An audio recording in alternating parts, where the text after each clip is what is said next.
Tapos na po yung rice battle natin, white versus brown versus red. So nauna po dun sa experiment natin would be yung white rice. Nag-start po tayo ng blood sugar level at 104, went up to 138 after an hour, and then on the second hour po, 121 po yung final reading niya.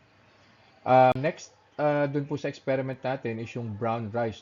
That was not my expectation kasi nag-start po tayo ng 112, went up to 180 after 1 hour, and then after 2 hours, 144 po yung final reading ni brown rice. Yung red rice naman po, 84 po yung blood sugar level.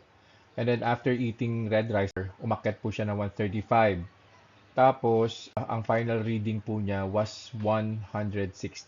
Well, pwede naman po siyang i-recommend yung red rice, pero again, no, we have to be very cautious about eating rice kasi we have to limit it to 1 cup.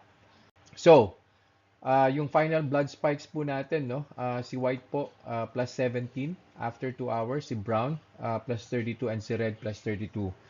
So, see you guys in the next vlog. Bye.